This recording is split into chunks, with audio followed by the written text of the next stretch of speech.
Welcome to the Pondcast, the destination for insightful discussions and interviews on the appreciation, conservation, and husbandry of reptiles, with a focus on turtles and tortoises. Now, let's join our team of turtle nerds. Welcome, ladies and gentlemen, to episode 87 of the Pondcast. Our special guest tonight is Dr. Craig Stanford from the University of Southern California. Craig has written a book that I suspect many of us have read, The Last Tortoise, and we're looking forward to chatting with him today about his work both at USC as the TFTSG chair, an upcoming book, and talking about one of his favorite projects as well, which is Terrapene coahuila. So we're really glad to have you, Craig. Thanks for joining us this month on the podcast. Hey, thanks very much for having me. And I want to point out that roll-in video, very well done, and a very strong emphasis on Anthony being a tall person, I noticed. I'm not sure if that's intentional or what. Or you got to play the cards. I was impressed. I like the dunk, the basketball dunk and all that. But seriously, I wanted to begin by thanking you guys, not only for doing this, which is super cool, this outreach that you do, but just for, we have some other breeders in the specialist group, but you guys are special. I mean, I've known two of you for a number of years, but I just feel the work you do is really valuable, not only outreach, but the breeding itself. And as you know, many breeders are, but not all breeders are conservation minded. So it's a really good thing, and we're grateful for you. So. Thank you very much, Craig. Yeah. Good woman right there. Means so much. Seriously, yeah. It feels great to start with. That's right. So one of the things that I thought would be great to talk about while you're here with us is, we have this tortoise and freshwater turtle specialist group, and you have chaired that. I think you're in the first or second year of your second term. That's exactly right. Yeah. I'm in like the sixth year. Yeah. And that said, I bet there's a lot of our viewers and that don't necessarily know a whole lot about the specialist group or what it actually does. So I thought one of the cool things that we could do while you're on the show is get people a chance to understand, like, how does this group help pursue conservation for turtles and tortoises? How does the group help protect the turtles, or any of those variables? Yeah, that's a good way to start. So, yeah, most people, I encounter people even every year at the TSA meetings, the main turtle meetings that we do every August, who don't really exactly know what the specialist group is. That's why I always begin my intro the first morning of those meetings with an explanation. So you probably would encounter at most, if you were to Google any turtle species at all, red list. Because IUCN, the International Union for the Conservation of Nature, the world's largest conservation monitoring body based in Geneva, Switzerland, is composed of many, many specialist groups, something like 200 right now, I believe. And there's a specialist group for individual species. There's a tiger specialist group. There's a giant panda specialist. But then there also are specialist groups that cover, evergreen trees, coniferous trees that would be hundreds and sometimes even thousands of species. So we are the tortoise and freshwater turtle specialist group. There's a separate group for the sea turtles, the 7 sea turtles. We cover about 360 of the freshwater turtles and tortoises. And we have multiple jobs, but the group is composed of about 400 scientists and conservationists. And our fundamental task is to repeatedly assess or reassess the conservation status of all the different turtles and tortoises out there. So it takes a long time to do this. We gather information and data from experts. We hold workshops. When we have the budget, we work on a very small budget. When we have the budget, we'll hold a workshop. Last one was in Singapore.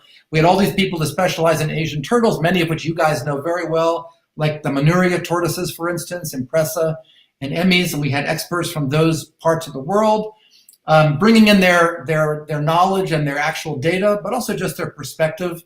And then we do an assessment. We say, okay, this species is listed as endangered. Should it be uplisted to critically endangered? Should it be downlisted to something less, like vulnerable? And in that way, we make our own draft assessment as a specialist group, and then we pitch that to IUCN, the larger bureaucratic organization, And eventually, and it's a bureaucracy, so it takes time, they will then reassess and they'll change the designation. So maybe something like a desert tortoise in the American Southwest, which is so well studied, and there are so many people out there trying to save them that we forget that they're in terrible trouble. And then we work to get them uplisted. And when you get something uplisted, it isn't just the words. It isn't just the going to Google and finding it. It usually means that there is greater support in country. If I go to a government, the Indian government or the Thai government, I say, this is a critically endangered animal now. We need to change our thinking about the protected areas where it lives. We need to protect new areas. We need to step up poaching enforcement and that kind of thing. So there's real meaning behind it, and hopefully there's a bite to the designation. So that's one of the main things we do. We also are involved in a lot of the anti-poaching efforts. We're involved whenever there's a confiscation somewhere in the world. I spend a lot of time writing letters, either thanking the government of Madagascar for intercepting some animals that were going to be smuggled out to Asia, or begging, or beseeching governments to do more. I had a correspondence with the U.S. ambassador to Zambia, to Mozambique, because they confiscated animals. They made a big bust. And, it's not that different from when we hear about African governments stopping the ivory trade in elephants. It's kind of the same idea. So that's a little nutshell of what the specialist group does. And it's open. People apply. We circulate CVs and consider whether it's an appropriate applicant. It's open to people who really have a career in which they do a lot of turtle and tortoise work, mostly field people, or working in the anti-smuggling efforts, but also sometimes captive people and sometimes captive breeders. Can you, well, I'm really glad that you brought up a little bit about what goes into listing these animals or uplisting them, because I think a lot of what we see going on out there, especially on social media platforms, is when you hear about a status of an animal being changed, and this also goes hand in hand when taxonomic changes happens, it kind of drives people nuts, and people are quick to say, how did that happen? Why did that happen? What's going on here? That's ridiculous. Can you talk a little bit about, Sure. From your perspective, how frustrating it probably is to have to handle that, and what you guys go through? Because I think people think somebody just goes, I think it should be this and that's it. But it's not like that. Yeah, no, I totally agree. And we all can just recognize at the outset it's a contentious issue when we start changing designations. There are a lot of people out there who think that the CITES, which is the international convention that governs the cross-border commerce and transport of these animals, that when you change something from CITES 2 or from CITES 3 to CITES 2, CITES 2 to CITES 1, the effort then to restrict commerce, a lot of people feel like, especially captive breeders, will feel like you're encouraging the black market, because people then, in order to avoid all the paperwork hassles and all the regulatory stuff, they'll just turn to buying some animal that's been smuggled. And I totally get that concern. Frankly, and I'm a little bit in the middle of it, and I will be very upfront, most of the people I know in the specialist group, even if they're very dedicated field people who don't want to keep turtles at all, they began, our love of the animals began with us keeping. I had a whole bedroom full of animals in New Jersey growing up, and we all have that passion. So I'm totally sympathetic to that point of view, and I'm sympathetic to the captive breeders who sometimes think you're restricting rather than helping the effort to save these animals. The bottom line for me is that there are, the group, the 360 species, there's a higher percentage of turtles and tortoises that are threatened with extinction than any other large group of vertebrates on the planet. Right. Primates, which is ironically my other specialty and area, are the other group that's so threatened. Both of them have more than 50% of the known species that are in a threatened category, endangered, vulnerable, endangered, critically endangered, et cetera, or extinct in the wild. So we feel that we have to do something. Now, there was recently a thing, I never post in the comments section of social media, but I did the other day, for the first time in a year. I don't know if you guys saw that. It was on a Facebook post addressing the fact that there's a proposal to list everything. Make everything CITES 2, and there people were weighing in. And I thought it was a pretty reasonable debate back and forth. It wasn't just a bunch of people saying, I hate this, don't try to control my desire to keep and breed and sell these animals, and you're hurting the conservation effort. Anyway, I weighed in and just said, look, the situation is dire. We need to do what we can do.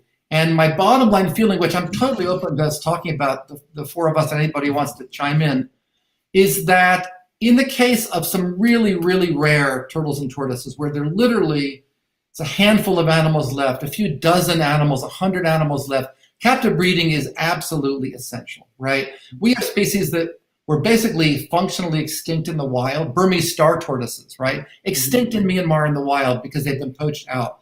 But a lot of captive breeding, they live well and breed well in captivity, thankfully. And now there are like 20,000 in captivity worldwide, at least, probably more. And now they're being reintroduced by the Platt, Stephen Calyar Platt, who are really dedicated to this, reintroducing them to protected areas in Myanmar. So without captive breeding, those animals would just be gone, no question.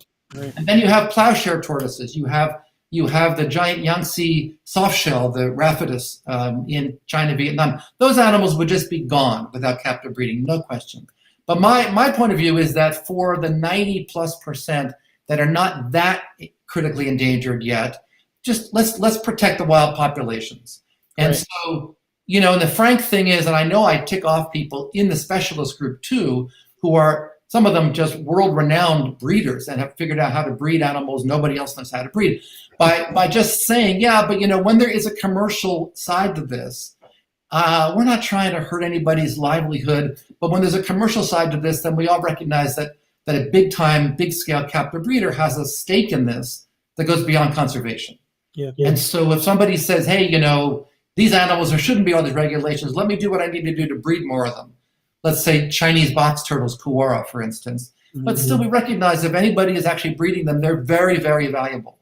And so that person's got a pretty strong stake in keeping the regulations off the table. So that's the back and forth that we go through. And all I can say is that I recognize both sides, but I'm definitely the person who's pushing for us to try to prevent these animals from being transported. And yeah, if it affects captive breeding, it may limit some of the captive breeding efforts, but on the whole, that's my strong feeling, is that we're protecting wild populations from being, you know, illegally transported. Right. It makes sense, honestly, and I wish, you know, I wish there was more of a way to, you know, get more people to understand it that way. You know, because I think a lot of people, especially in the captive sector, they automatically just think, you know, that there's only two sides to this, and that if you're on one side, you think one way, and if you're on the other, you only think that way. And that's not the case. In fact, I'm learning now as time goes on that there's actually more of us that see the bigger picture, you know, and someone like you in your position, what you probably have to deal with. I mean, it's bigger than anybody else. You know what I mean? Because you're trying to protect the wild populations. And I understand if somebody has their livelihood that could possibly be maybe dented by it or whatever. But in the end, kind of like you said, we all started basically the same way. So you started because you love the animals, right? Well, totally. You know. And I just want to reiterate again and just say that there are species that would be extinct now or just about extinct without captive breeding. That's a great thing to support captive breeders. But the vast majority of turtles and tortoises, I think there are many people, I'm not even singling out breeders, but just people who think that by keeping a pair, you know, 1.1 of some turtle species in their house and getting them to breed eventually, they're contributing to conservation, even if those turtles were taken out of the wild. And that, of course, is not really the case. So in most of the time, these animals are better off in the wild. If we can protect their habitats, that's the ideal thing. Some species are so intensely poached, so reduced, that that's just not possible anymore. And that's when we really need captive breeding. That's my bottom line. Yeah, you know, one of the things we've talked about as an organization in our education and our outreach is like the difference between conservation and preservation. They're different things, and in some ways they both have importance, right? Without the preservation side as well, sometimes you can't foster some of that extra like appreciation that people get from seeing them in zoos or in person in a way they might not be able to interact with them in the wild. So that preservation part like has a role, but it's definitely not equivalent to conservation. Just because you're preserving something doesn't mean you're actually conserving it. And so that, you know, that's an important hair that we try to split. So it's cool to kind of hear you talk about that a little bit too. Well, it is true. And public education and the kind of outreach you guys do is super important, because it is true that compared to when I was a kid, when the option was to go to a pet store and buy something that was imported, where most of the animals died in transport or in the pet store. And today, I think people in general, I mean, for instance, I go back to Jersey where I grew up. I'm in California now, and I go to places, Chris, that you probably know, and I see way more painted turtles, way more snapping turtles, and way more box turtles than I saw when I was growing up. And I think that speaks to not just it's about habitat preservation. I think it's also about, it's not okay if some kid brings home a box turtle and says to mom and dad, I'm going to put it in a bucket in the garage. Yeah. Much more likely today that the parents say, no, we're going to put it back where you found it. And I just think that obviously there are a lot of people with private collections, but I do think that that's more common today, that there's just a knowledge of what to do and what not to do. There definitely is. There is, I'm going to bring up, we brought this up on one podcast, I think over the winter, maybe last year, whatever, we were talking about children's books. And there's a book that I read to my daughter, my older daughter, still almost every night. She's like, Daddy, read the Blandings Turtle book. And there's this book that's called a Blandings Turtle Story. And in it, it's real quick, really cute paintings, and it's a book where the proceeds go to the conservation of the turtles out in Wisconsin. And it talks in there about how, the family comes across a turtle and they think that it's in trouble and they take it home and then they call a nature center and it's, oops, it was better to put the turtle back. And, what the Turtle Room's doing, what Turtle Conservancy is doing, TSA, all this constant outreach. And that's where the social media aspect of things really comes in handy. The one positive aspect to it is that you're right. Like there seems to be less of that, like, oh, box turtle, I'm going to take it home and put it in my room in a fish tank and name it George and hope it actually. I think they're less seen as just commodities and toys than they were when I was growing. And I've talked to some of the snake people, the rattlesnake people, and they'll say it's really encouraging that these days when somebody finds a rattlesnake in their backyard in the Southwest, they're more likely to call somebody and say, could you remove this animal rather than chop it in half with an axe? Well, that's what they do here with us too now. Like they call us, they say, hey, I don't like it, but I don't want to hurt it. Get it off my property or whatever. And this is kind of a first world issue for all of us in the US, right? This obviously isn't happening in a village in Bangladesh or Myanmar or something, but you would hope that in the long term, if we can preserve these animals in the wild till that point, that you will. I try to be an optimist. It's so easy to be doom and gloom. And frankly, I go to conferences, not just TSA, other conferences, sit with people, in the evening in a bar or something. And people are, some of our group are really doom and gloom. Oh, it's all lost. We're going to lose all these 90% of it. And I just feel like, first, that's not true. And second, you just can't take that attitude because it's, first of all, not productive. If you're going to be a pessimist, if any of us are going to be pessimists, then what's the point of doing what we do? And you have to have hope. You got to have hope, and hope is also way more fun. It's just yeah, that's true. It is. And anything you do in your life, it's way more fun to be hopeful, right? Even if in the end, that quote right there, it's just way. I'm actually ripping that off from my favorite nature writer, David Quammen. He has a great quote that says something like that. Hope is better than despair because first, it's more productive, and second, it's way more fun. So it's But in fact, being bleak about the whole thing, and it's easy to be bleak, doesn't serve anyone it doesn't serve the animals either. So I like to think of it being, that's my big thing I end lectures with usually, even though we're kind of at the beginning of this. I always say that America went through a bottleneck in terms of biodiversity in 1800s. There were 60 million bison got reduced to like 100. And whooping cranes were nearly gone, and wolves were nearly gone, and grizzlies were nearly gone. And yet all of those species were saved at literally the 11th hour, right? And so I'd like to think that will be true for turtles and tortoises also, including in other countries that are still in that bottleneck. We've gone through the bottleneck. Yeah. We have our national parks and all of the money that goes to conservation efforts. But many countries that just can't afford to do that right now, we're trying to help them. And hopefully they get through that bottleneck with a lot of the biodiversity preserved also. Can I ask a question? If we could just circle back for a second. When you were talking about kind of making the efforts to uplist a species with the IUCN, I see a lot of species that kind of sit for a long time, like some of the Conyxis that have been like, not enough information since like 1996. Yeah, so like, what goes into that process? Obviously, it has to be back. I'm assuming, I don't know what the process is. I assume it has to be backed by science. So there has to be someone actually doing the research to back up these claims. That's a great point, Anthony, because I won't get political about it, but that point, it has to be backed up by good science. We feel in the turtle and tortoise group that there are other groups that are trying to list, assess, and reassess species wholesale. And so they just kind of make a bunch of assumptions. Sometimes people, as I understand it, even just go to the literature. They don't actually even ask anybody. They just go to the literature and try to make these assessments. So we believe, and when I say we, it's not just me up in the chair for the last several years, but Anders Rodin, Peter Paul Van Dyke, Brian Horn, everybody who's been a chair, we believe in quality control as much as anything. And when I became chair, I was asked to be chair 2017, and I had this kind of back and forth, slightly awkward discussion with the powers that be, because I said, I want a balance between the speed with which we uplist or reassess, and then the quality of the quality. The assessment means nothing if you're just going to say, oh yeah, it's 7 years have gone by, it must be critically endangered now, right? That's meaningless. That's actually counterproductive. So yeah, it's a slow process, and there are 360 species. I'm not involved in the red listing process. I'm the chair. I do the other stuff, but Anders Rodin has done that for many, many years. Vivian Paez from Colombia is the new coordinator, and Anders is basically helping her and training her.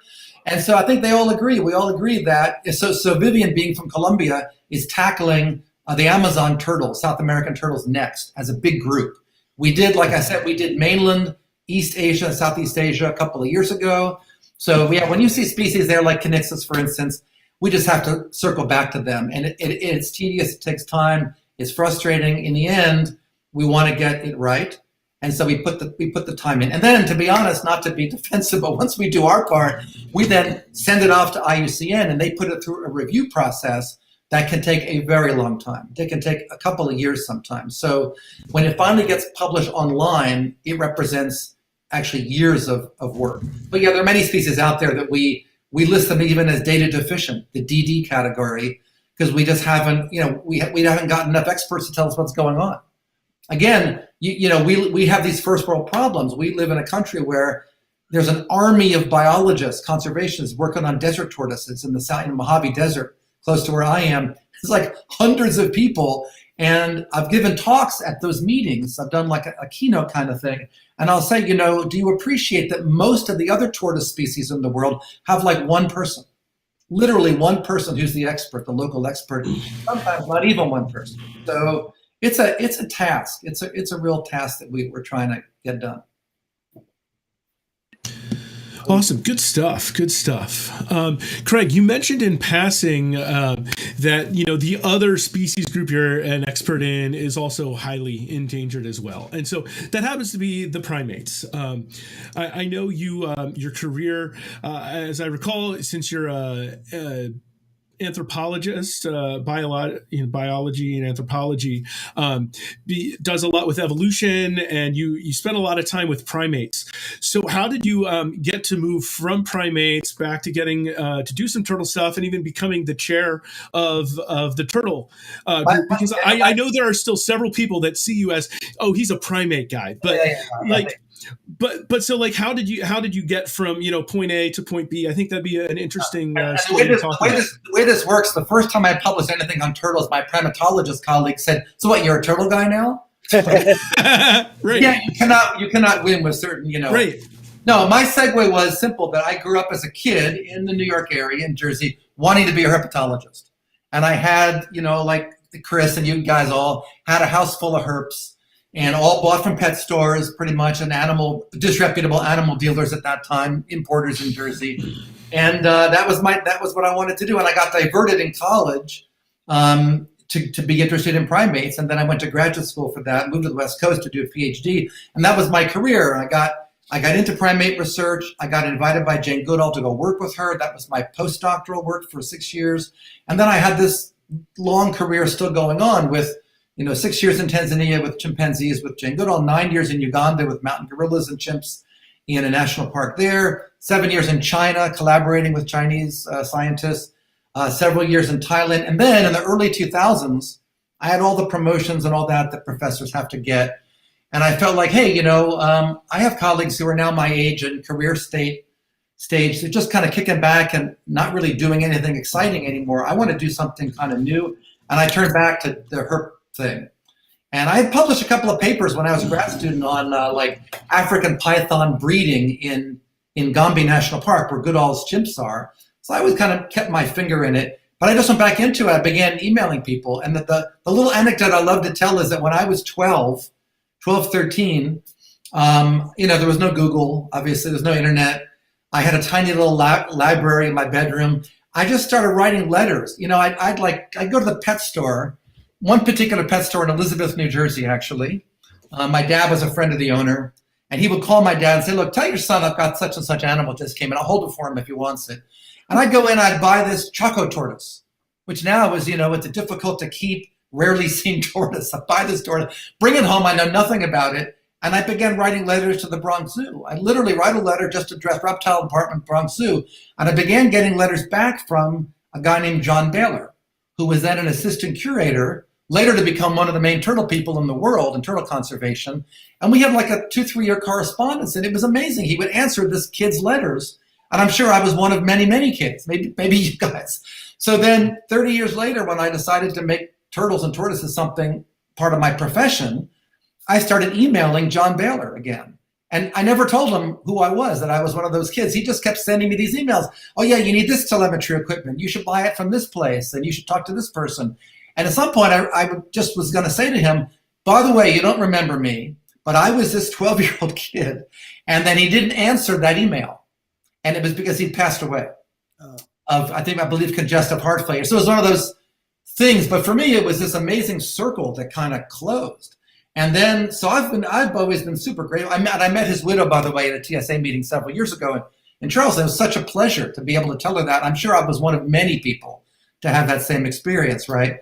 So yeah, so I've always been grateful. And then it was actually Russ Mittermeier, world-renowned conservationist, also a primatologist by training, also a biological anthropologist, but also really into turtles and tortoises for his whole life, and has published a lot on them, and is an authority.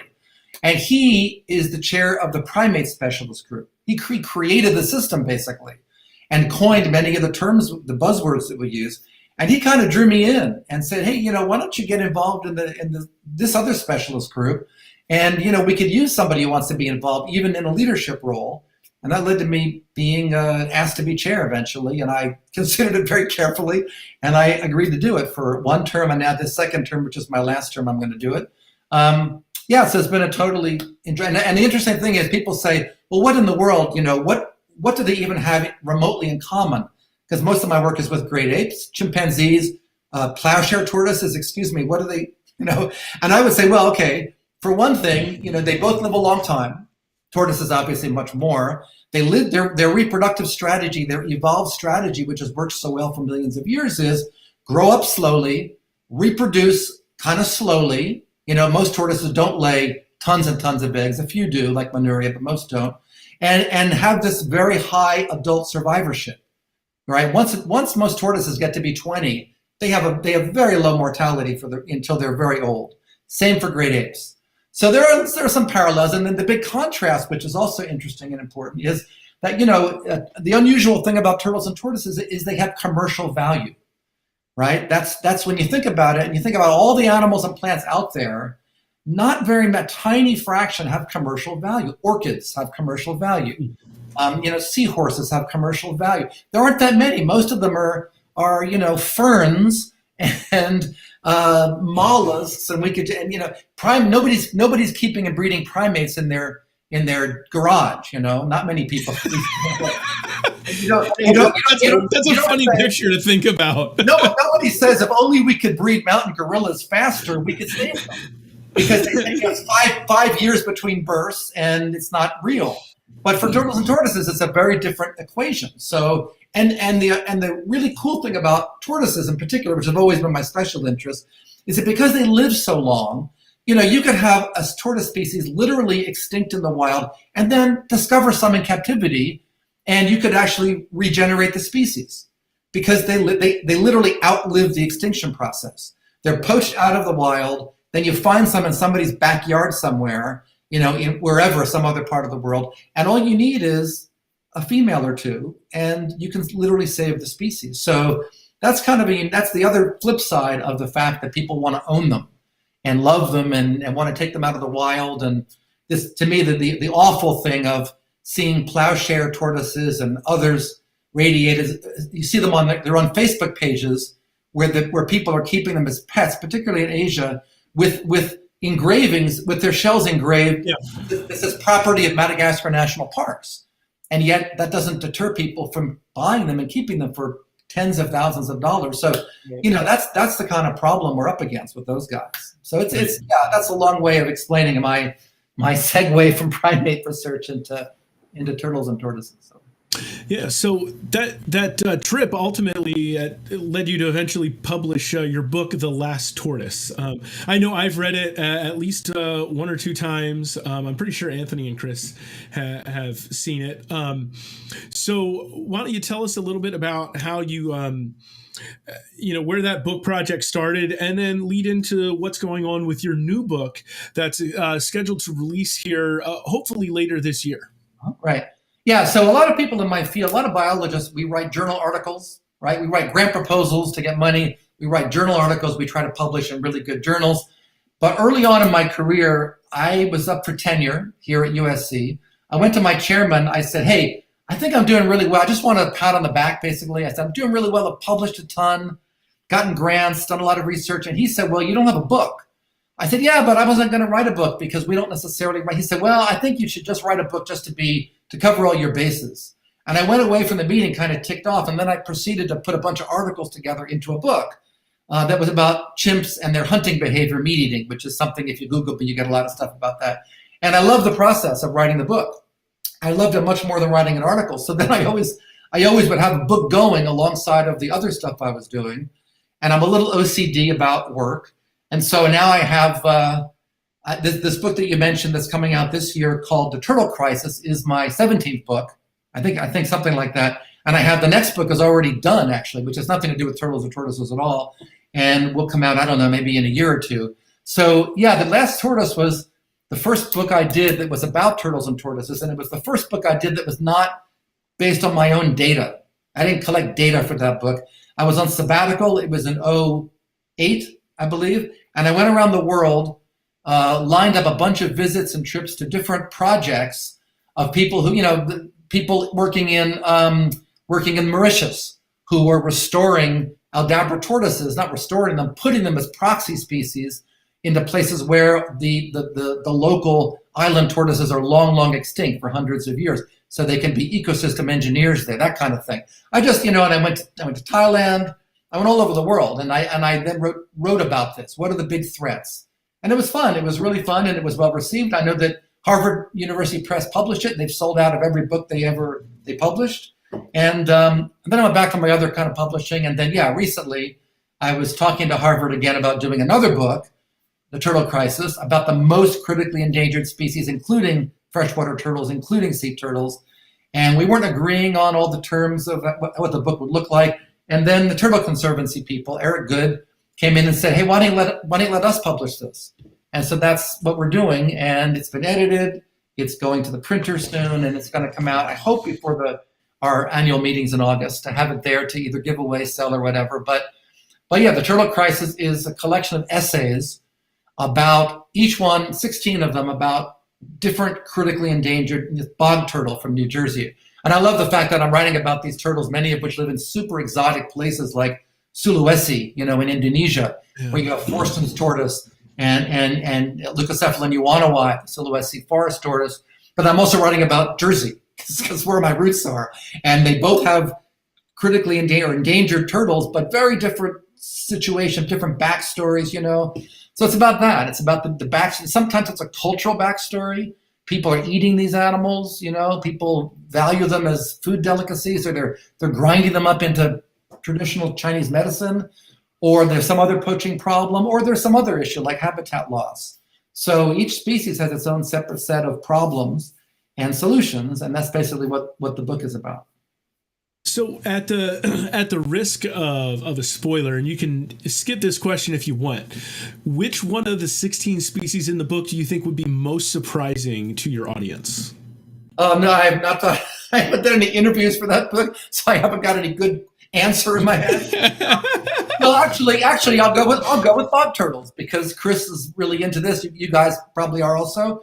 And having grown up in Jersey, never saw a bog turtle, because you need to know where to look, obviously, and not everybody's going to tell you where they are, and they shouldn't, because the sites are well protected. I got a chance to go out with the Dean of New Jersey Herpetology, Bob Zappalordi, who I had, by the way, met. I was going to tell you this earlier, Chris. When I was, when I was in high school, I would go to these animal dealers. There was a guy named Gordon Johnston who was a middle school science teacher in Wayne or Pompton Lakes up in northernmost Jersey. Okay. And he just imported things from all over. I remember the first time I went, I was like 15. He had a Bushmaster in a garbage can he was soaking. And he handed me a snake stick and said, "Here, I'm going to go talk with the grown-up. You just make sure he doesn't come out of that garbage can."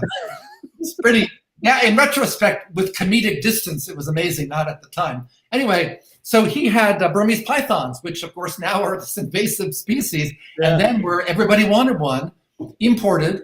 And so I had one of those. It grew up. It got to be way too big for my bedroom in northern Jersey. And so I went to college, but I went locally I went to Drew University, then Rutgers. And I was like a half an hour from home. I left the python at home. I would come home and feed it. The first month I went to college, it did something it had never done. It broke out of the cage I'd built for it. And my mom went into my bedroom for something, and there's this like 11-foot python curled up on the carpet. So you can imagine my dad calls me and says, "I'm picking you up in about an hour, and you're going to come home, and you're going to get rid of that python by tomorrow." So I took it to the Staten Island Zoo. He drove me over, and I took it to actually a keeper who at that time is kind of crazy to think now, they wanted it.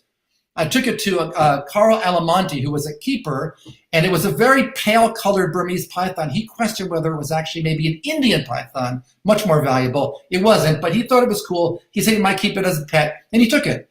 But while I was in the reptiles, I ran into this young curator, keeper maybe, who was Zappalordi. So we had this conversation, this is like in late 1970s. And then I contacted him again in 3-4 years ago. He takes me out for a day. He was at that time approaching 80, an amazing field guy, right? And he takes me out for 3 days altogether, and we did wood turtles, bog turtles, and I got to see my first wild bog turtles, some of them in very unexpected places, right? Some of them in horse pastures, and some of them behind restaurants, and roads, on main roads. But that, to me, that was the most surprising, actually. When I started writing about it, I thought, yeah, people expect to hear stuff about these animals that live in spots they're never going to see, most likely. But right in my home state, very densely populated state, there is room for these animals if we simply, appreciate them and protect them and watch after their habitat.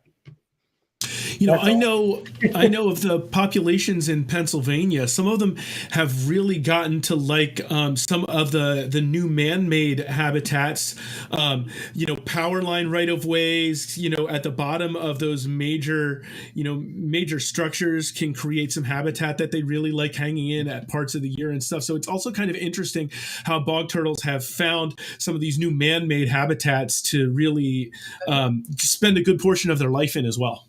And there are a lot of people out there who are property owners who want to develop their property, but if they knew that there's this very rare turtle on it and they understood the real value of it, they wouldn't.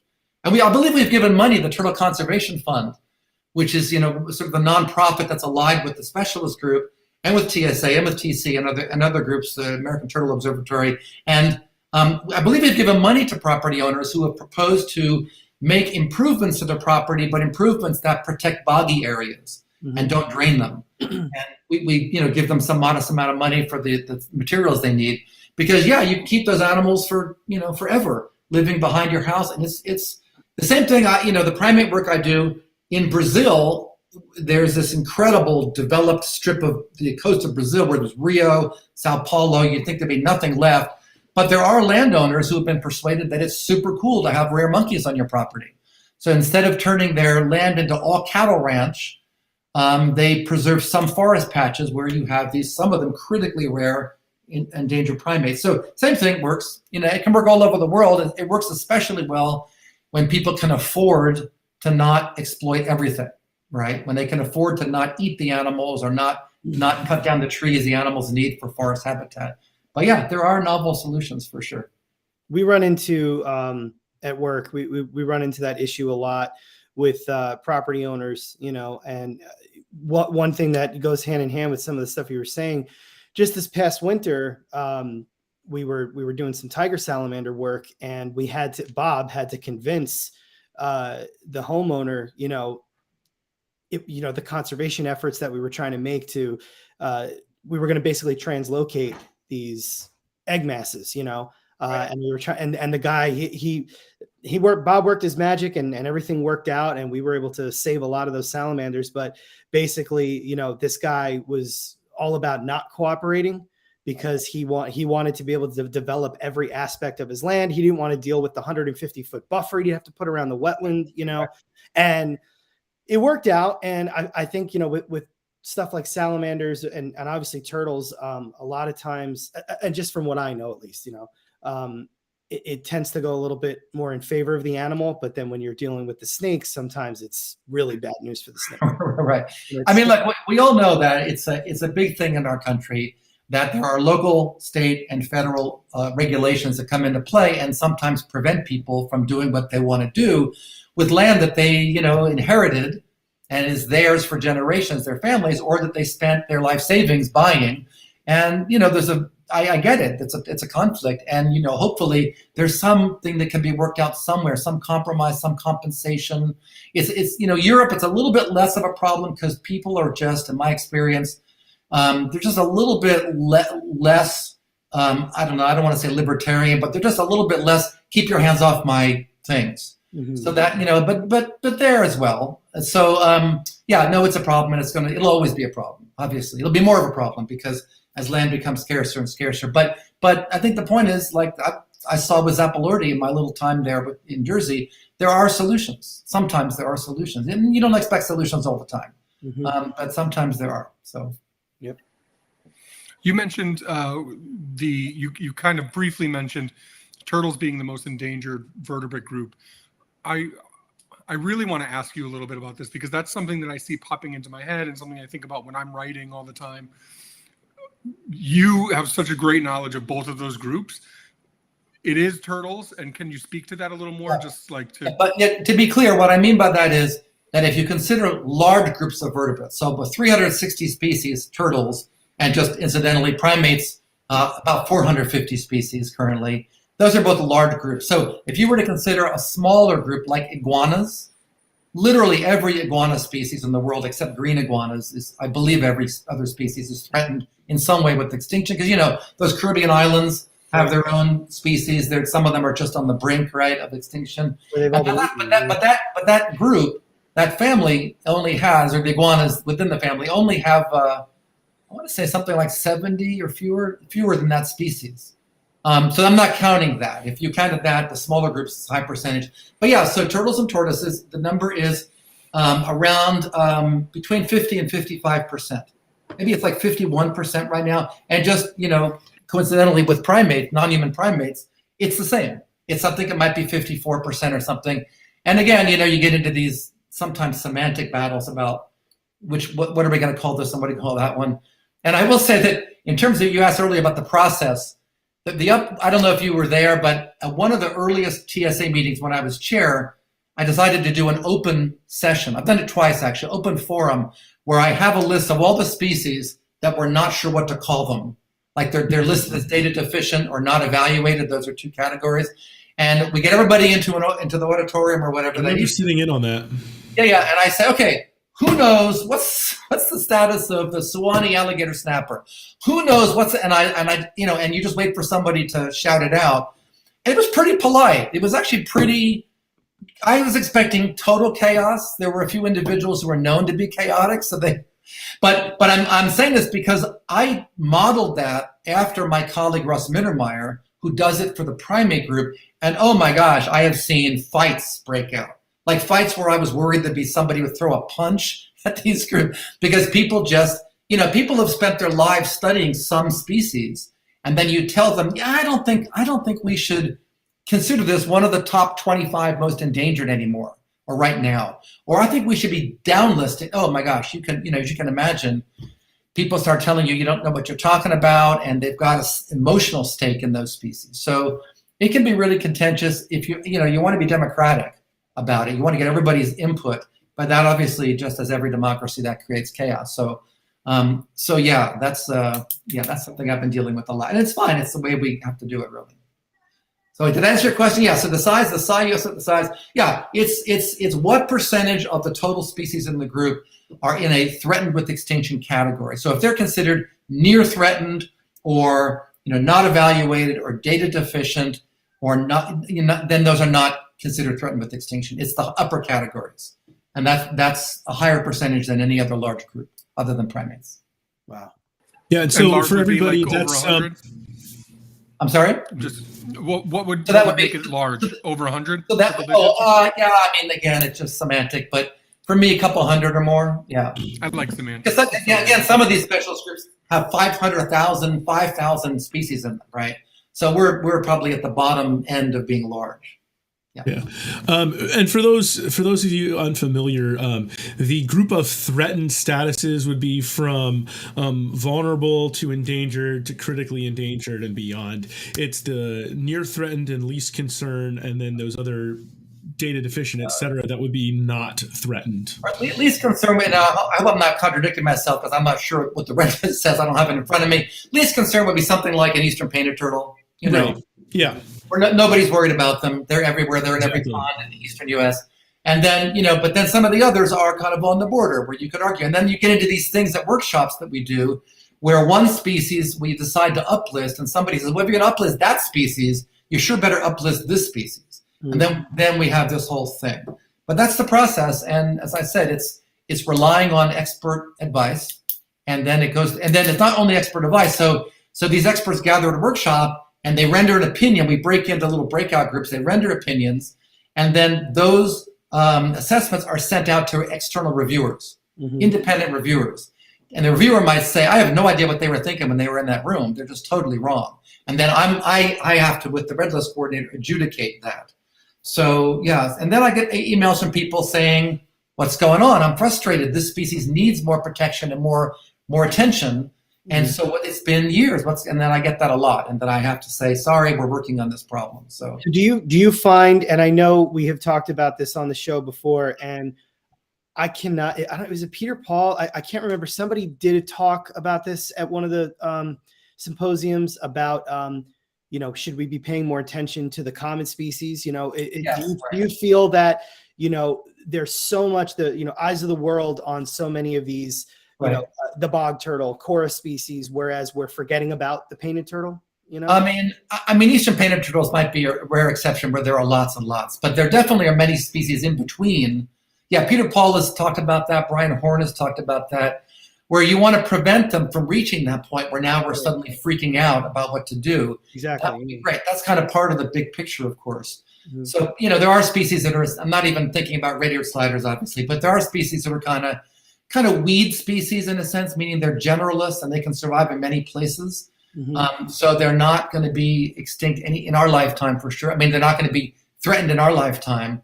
But yeah, I think it's always good to be thinking ahead. And certainly there are habitat types that you can just look ahead and you can say, okay, well, everybody wants their hands on this habitat type. And, bog turtles a generation ago, it should have been obvious that they're habitat specialists. They go away when somebody drains those sphagnum bogs. But then you try to protect those. But Chris, the human nature thing is that we don't tend to act until you have climate change. We don't act until it's a dire threat. Mm-hmm. And we tried to get people to put forward big time funding before it's truly dire. It's a harder sell. Yeah. So, yeah, I totally agree with that. Yeah. We even on a smaller scale, when we're working with Fish and Wildlife and the different commissions and stuff over here, we're constantly submitting data.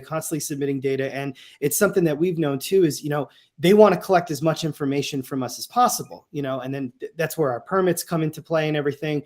But it just seems like it's a lot of people don't realize this too, is it's not just on a state level, but it's also national and it's even global, is that, like what you were just saying, that's just human nature, is we wait so long. And a lot of these, even the wildlife agencies, they wait so long to finally say, okay, the Diamondback Terrapene over here was a great example. Why was that on the game list until, what was that, 2016, Steve? Right. And you know what I mean? And I saw one comment in the chat about, and it's true, so many people, they've constantly got baby terrapins. They're constantly taking baby terrapins. And nobody's doing anything about it.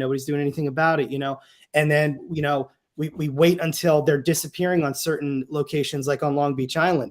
those things were gone. If it wasn't for Kathy Lacey's terrapin nesting project, they wouldn't be back, you know? Right. Yeah, I was gonna mention her and mention you, because those releases. Yeah. I mean, when I go back home, I grew up at this beach house right next to Island Beach State Park, so just above Long Beach Island, and the density and the population of diamondback terrapins is so much higher today there in the salt marsh at brackish areas of Barnegat Bay, so much higher than when I was growing up. And of course, that's where I saw my very first wild one on a school field trip, and it was cool. The field guide was parting the reeds and saying, "Okay, everybody's got to be quiet. If this thing goes in, we're not going to see one for the rest of the day." And we all got a quick glimpse of what was probably a female, you know. And now when you look through those reeds, there's 1,000 heads. Go out on a spring morning and you'll see literally hundreds basking somewhere. Yeah, totally. Yeah, my first view was we would go crabbing in the quiet waters in Barnegat Bay in shallow water, with just walking with a crab net and a basket and an inner tube and seeing a terrapin zoom past once in a while. You know, you startled it and just zoom past. Yeah, now it's not such a, prized, cherished thing. But honestly, without all of the releases you guys do, I don't think that would be the case. It isn't just about changing the ethic or protecting the habitat. We've also helped a lot the populations to restore. So, yeah. But yeah, no, the global issues they're huge. And, the problem also is there's so many causes today. Like when I was growing up, Save the Whales was a huge thing. You had like Crosby, Stills, Nash and Young writing songs about saving the whales. There weren't that many causes, right? Save the rainforest. There were like 5 causes. Now there are 1 million causes, and Save the Turtles is one, and it's hard to get people paying attention and people who like to give money, which Americans are incredible because we are so good at volunteering. We're so good at giving some part of our wealth away for good causes. But there's so many people asking you all the time. Right, it's in your email every day. So, it's a hard sell sometimes. But I do think we've made progress, actually. In the last 20, 30 years, we're going to lose some species, no doubt, in the next century, but we've made progress. Right. Well, that's good to hear. I feel like we don't get to hear that perspective that much, Yeah. So, we've talked about some species that have kind of recovered a little bit.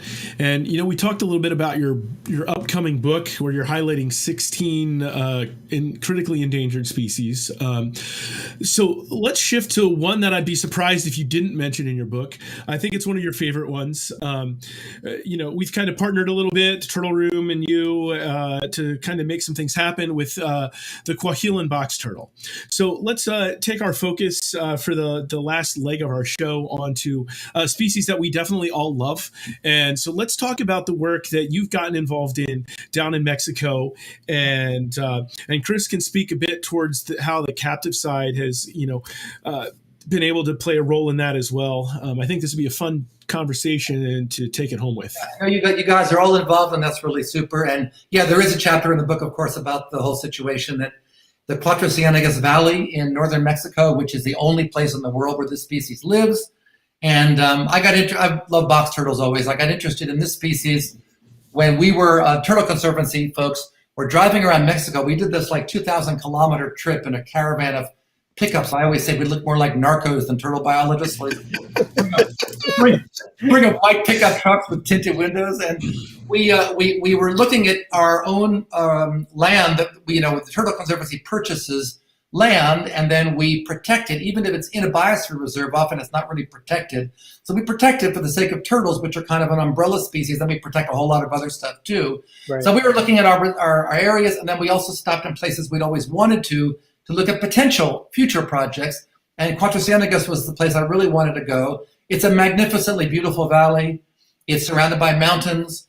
At one time, 60, 70 years ago, during the rainy season in late summer, the valley would literally flood, a lot of it several inches deep. And the wetlands, it's dotted with wetlands, some of them permanent, some of them seasonal, and these beautiful deep turquoise blue water holes called pozas that are very mineralized, which is why they're so brilliantly turquoise. And the water there is filled with about 10 endemic fish found nowhere else, 3 endemic turtles, 2 a species of slider, the coahuila box turtle we'll talk about, and a subspecies of spiny softshell. And over the years, agriculture outside the valley, they began putting in wells and drawing down the water table. And so no longer floods. Now you just have remnant wetlands. and the turtles are in those remnant wetlands. And because they're box turtles, even though they're largely aquatic, and they spend a lot of their lives in like 6 or 8 inch deep water, sometimes super heated water in the hot season, they do leave that water when it dries up and go across the desert to other wetlands. So you'll find this mostly aquatic animal in the middle of a harsh desert, which is amazing. So anyway, that, I really wanted, and Eric Good of the Turtle Conservancy agreed that we should really target that area with 3 endemics as a place we should try to protect. We're still in the process. It's super complicated. There's a pueblo at the edge of it called Cuatro Ciénegas, a very beautiful scenic little Mexican town, a tourist center that Americans don't know about, thankfully, probably, but is a very big center for Mexican tourism. People go kayaking, people go rock climbing, people do all-terrain vehicle stuff. And then you have all this agriculture surrounding, corporate agriculture, where you have some of the huge agro companies that are just siphoning off water. All right, so in the 60s, the population was estimated at 50,000 box turtles. That was by a master's student from Florida State. I joined a team of Mexican scientists led by Dr. Gamaliel Castañeda, who is now a close colleague and friend, who beginning in 2010 was surveying, censusing the turtles, and he's still doing that. He has an estimate of around 1,500 turtles left, somewhere between 700 and 2,200 is I think the range, and that's scary.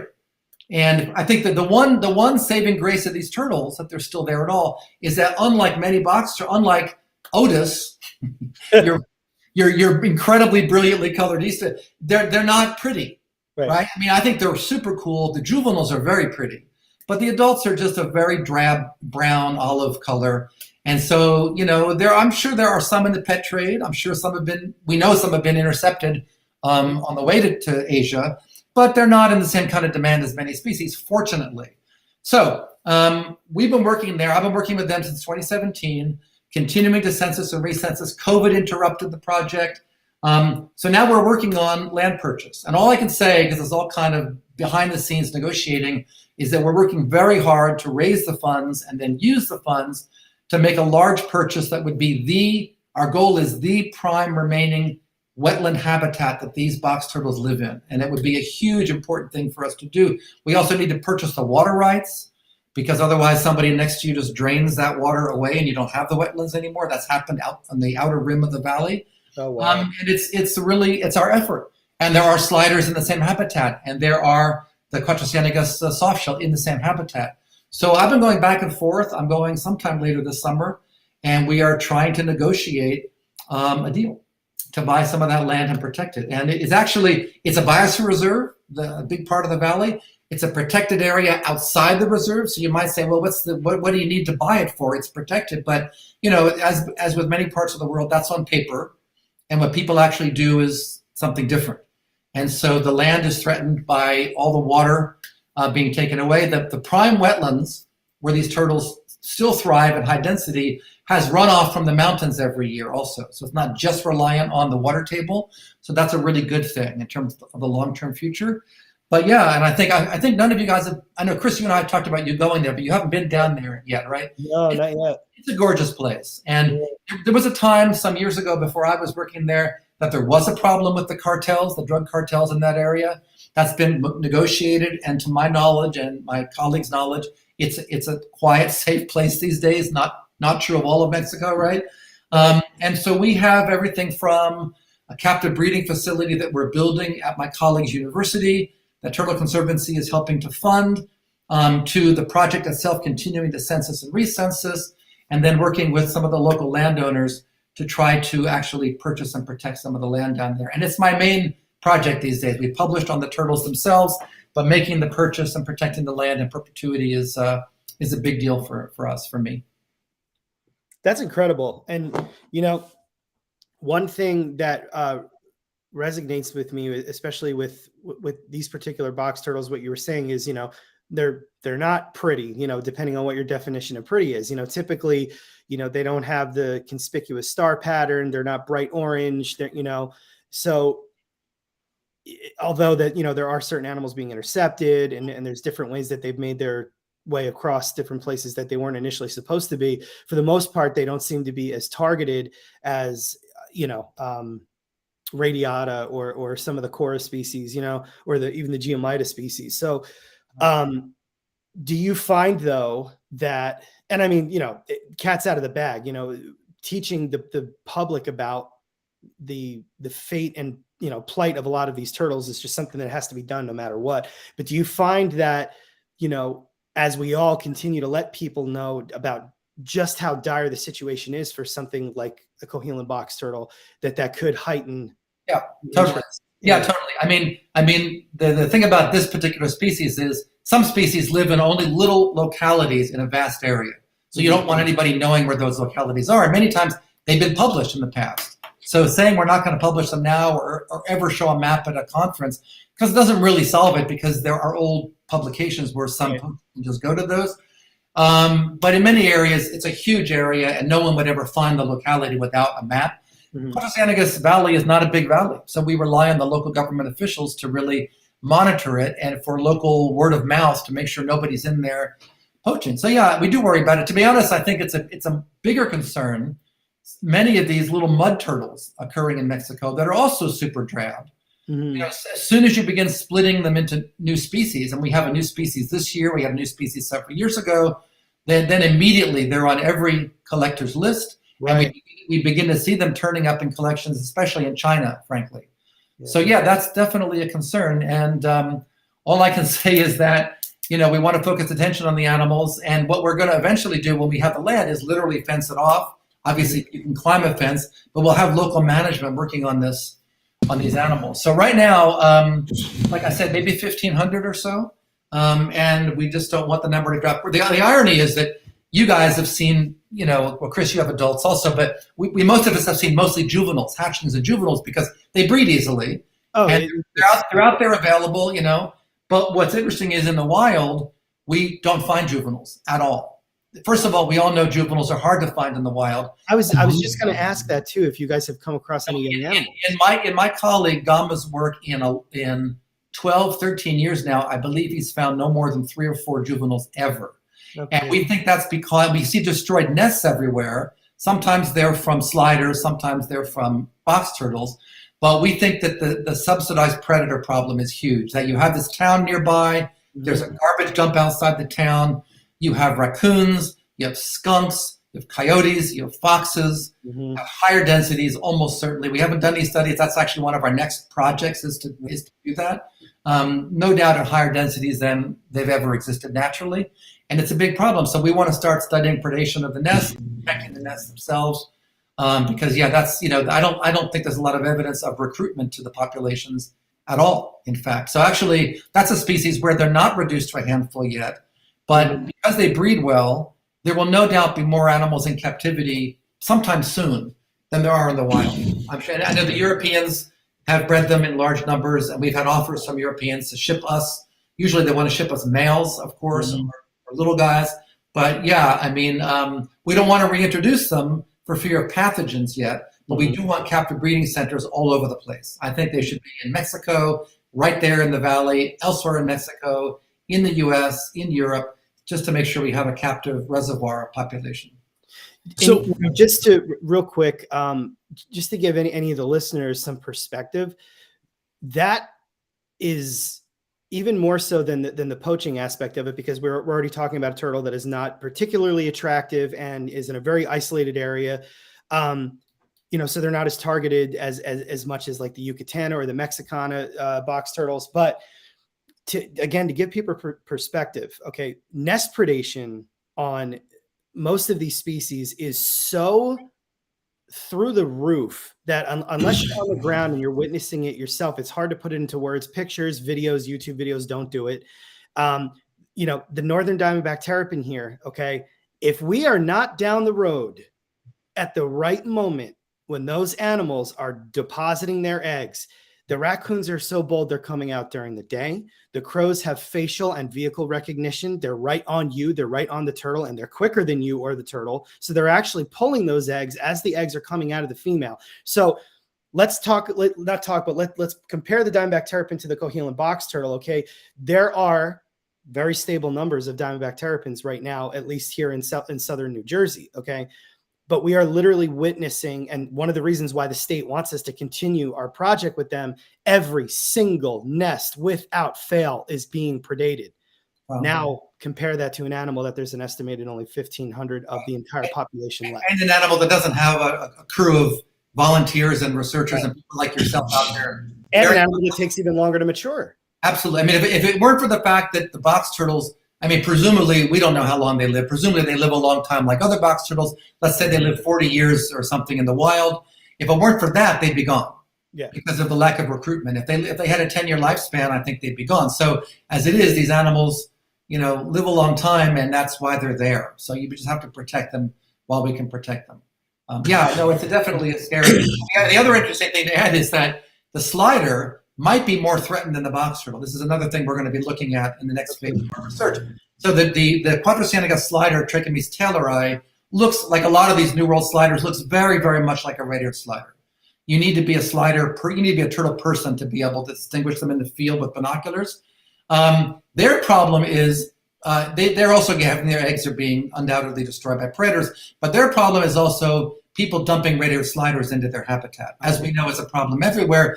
Mexican people, just like Americans, they have a lot of baby sliders they've gotten in pet stores, and their kids bring them home and they get bored and then they dump them into the rivers there and probably think they're doing a nice thing. So we actually have a student who's collected the data already, and we have not gotten it analyzed yet, but we have the data to see if there's any genetic admixture from red ears in the Quadrocyanega slider population. And I think I'll be surprised if there's not something. So yeah, it's a unique situation. It's a valley that's been cut off from the outside for maybe 1 million years. And so species that probably, there was some gene flow back and forth were cut off. And that's why you have all these endemic fish and a lot of cichlids and then also the endemic turtles. And so, once they're gone, you're not replacing them. They have no other in-source. So yeah, there are multiple problems, and those are two of the big problems. So we've hit on some of the big strokes. It's, buy the land, it's, study what's going on, then maybe protect the animals. So what are some of the other details of, what does it take to actually protect the land other than just buying it, right? Talked about a fence, but what other things are involved to actually make it protected more than just on paper? One thing you can do is, that's a good point. So one of the things you can do is, if you can't buy the land, one of the complicating things in Mexico that your listeners probably are not aware of is that after the Mexican Revolution 100 years ago, the government did this socialist thing of giving land back to the peasants, the campesinos, who had lost their land to wealthier people, just took it away. And so they did this by creating land collectives. So multiple families would jointly own land. So the land areas that we're trying to purchase, some of them will have 50, 60, close to 100 owners, families that are owning them. So you need to get a majority, usually almost a unanimous majority of people agreeing to sell. And so that's a big obstacle. One thing that one can do if you can't buy the land, like Turtle Conservancy's strategy, is to have a handful of sites that we have and then invest very deeply vertically in them. Huge amounts of money and resources we put into them, and we try to control the land outright. But if you can't do that, you also can create easements where you literally pay local people or work with local people and say, we're going to build you a hospital, we're going to hire you teachers in exchange for you showing us that you're protecting the land, and we'll census the turtles to make sure you're actually doing that year after year after year. So yeah, buying the land is difficult. Then of course, we're gringos. We're all Americans involved here. We're based in America. So then we have nonprofits that are in many countries now, Mexico being one, and we work through those nonprofits to acquire the land using Mexican host country biologists, conservationists, interested parties, and so forth, so that it's their reserve. And we have lower level management too that we hire and train who are from that area, of course. So yeah, it's a major undertaking. It's very, very different than just saying, okay, we're going to give $10,000 to such and such researcher and call it a partnership. And we do that, and it's important to do that all over the world. We should all be doing that. But our strategy is, it's a difficult, but hopefully it's one that will last for perpetuity process, where we actually kind of, we literally do purchase the land and then make it privately owned land owned by the nonprofit within the context of an already on paper reserved area. And we might fence it off. The land that we have, the Turtle Conservancy has in Mapimi, in the deserts of Durango, where we have the Bolson tortoise preserve, is tens of thousands of acres that literally is fenced to keep out cows and horses, which trampling the baby tortoises, trampling their burrows. So it's a biosphere reserve again. It's the first biosphere reserve in Mexico. Tortoises were not protected because livestock were just running rampant all over the land, and we're trying to prevent that. Wow. I don't think people realize, you have to think outside the box sometimes when you think of the threats that are, looming over a lot of these turtles and tortoises. People automatically think, poaching, pollution, stuff like that. But something as simple as, livestock, domesticated livestock like horses and cows can destroy a habitat like that, So there always are these secondary effects. And then as you're doing the work, you learn about more secondary effects, right? Right. And then I always think it's interesting because they're, just like any movement, there always is infighting, squabbling, what are you going to do, and politics. But by and large, I like to think of us, the specialist group, and everybody, and you guys, everybody involved, as kind of this army that is fighting for turtles and tortoises. And many of us are in little groups fighting for particular species, but we come up with these novel solutions. My friend Mercy Vaughn, Jim Nagel, and others out in the Mojave Desert who are using drones to spray oil onto ravens' nests, not just destroy the eggs because the ravens just re-nest, but cover the eggs with oil so they don't hatch, but the ravens continue to sit on them. And because the ravens are the incredibly intense, subsidized predator hammering baby desert tortoises and desert tortoise populations. So that kind of thing. Somebody came up with a brilliant idea. I don't even know who to credit with that idea, actually. Others got together and we work on solutions. So that's kind of the way it's supposed to happen. Wow. Yeah. I've never thought to do that, Yeah, I mean, exactly. That's pretty cool. It's remarkable to see it happen. Even to have the idea, who's going to put together? Okay, we're going to get this drone. We're gonna equip it with oil and a spray can, and we're going to fly it up to the top of the telephone pole and spray this raven's nest that is, And we only learned that we had to do this because people doing telemetry began discovering that they would be trying to track on these baby tortoises or larger tortoises, and they're tracking them to the top telephone poles because the ravens are carrying them up there. So then we realized this big problem. Get rid of the ravens. Better patent that before Apple does. Yeah. I want some of those oil drones out here for the fishing and American crows. Yeah.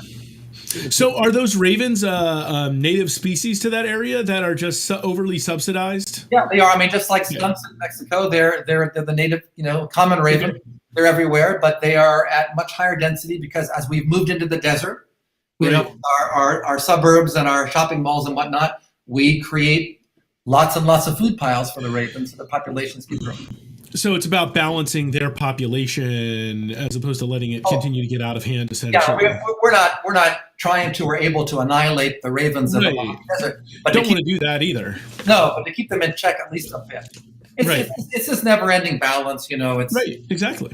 Sometimes they are invasives, and then you have, an effort to remove, say, feral cats from some island like we have here in California, and then of course you have animal welfare people get very, very upset about that and try to find other solutions.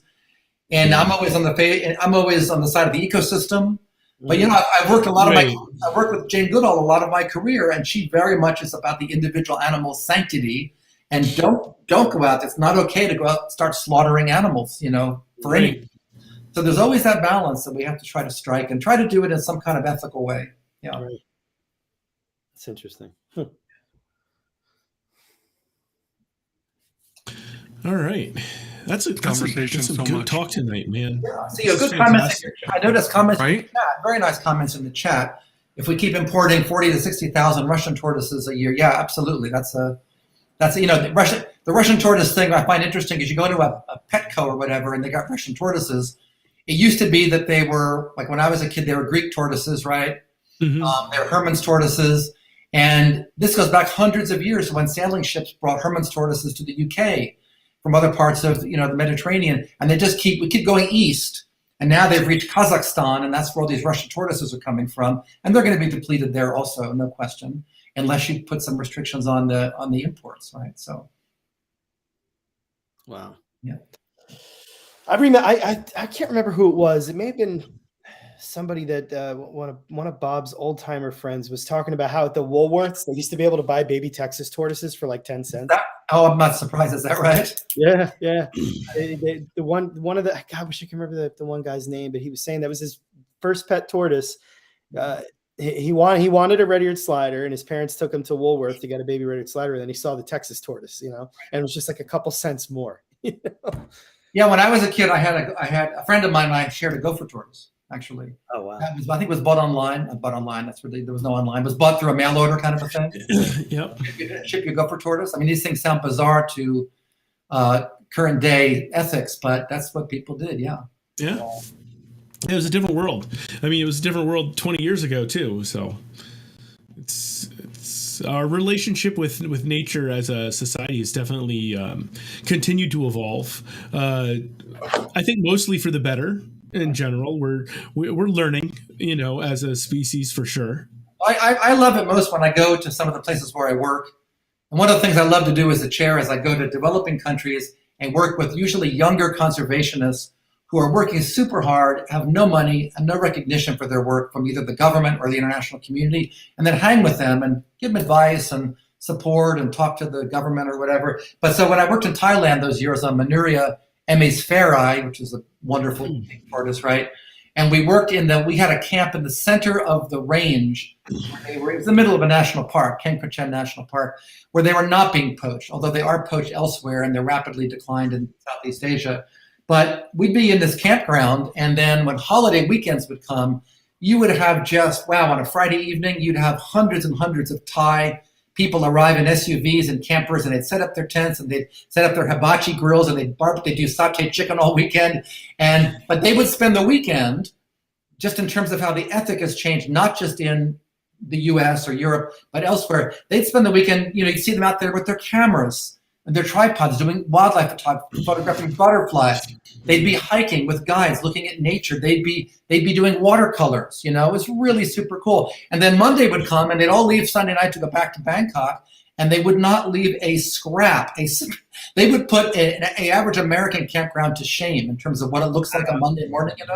They were very, very respectful, and because they could afford it, because Thailand is more of a happening country economically. Mm-hmm. And in very poor parts of Thailand, people still hunt for tortoises, for sure, but not in the areas that have become national parks where you have a more educated, aware population. So we just have to hope that movement, that ability to appreciate rather than just exploit, just continues to expand while we still have the animals here. Mm-hmm. Yeah. Oh, for sure.